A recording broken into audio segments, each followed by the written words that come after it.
I'm sure by now you've heard the story of Jessica Radcliffe, who was unalived by an orca. Orcas are literally killer whales, and these killer whales are highly intelligent.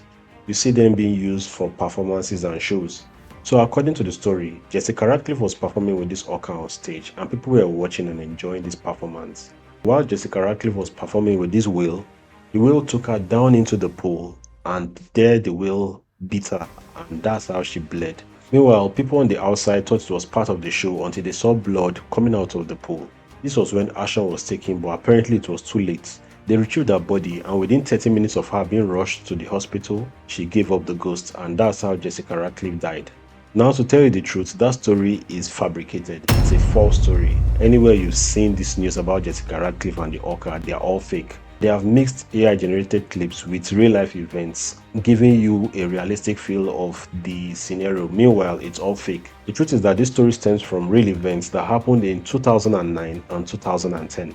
So for the story that happened in 2009, it happened on the 24th of December 2009, and this involved the unaliving of a trainer called Alexis Martinez. So Alexis Martinez was training a killer whale called Kito, and he was training this killer whale in the presence of another trainer called Brian. Brian was outside the pool, and Kito and Alexis Martinez were in the pool. Meanwhile, this heavy, over 12,000-pound killer whale took Martinez down deep into the pool and rammed Martinez's chest at the base of the pool. Brian, the other trainer, tried his best to get Martinez out of the pool, but this was already too late. So what later happened was that they had to get Kito, the killer whale, to another pool for them to be able to retrieve Martinez's body.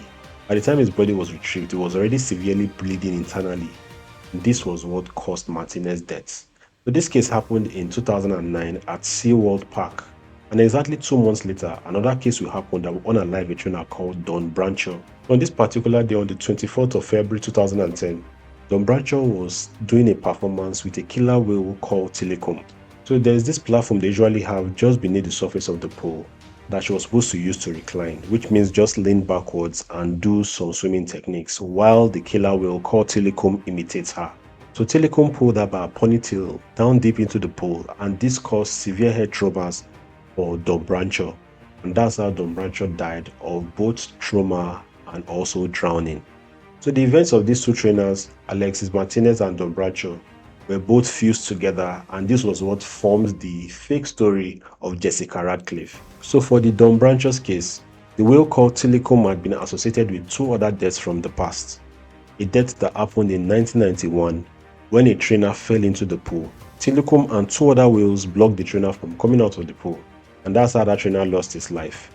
Another case that happened was in 1999 when a man snuck into that SeaWorld Park. The next day, he was found unalived with his body laying next to Telecom.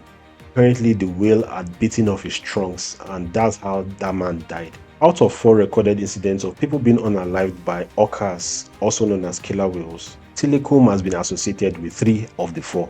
Apparently, Telecom the killer whale later died in 2017 at the age of 36. I think he was sick and he died of natural causes. He was sick and died. So this is the end of the gist. Meanwhile, my birthday was yesterday, so your well wishes are welcomed in the comment section. See you on the next one.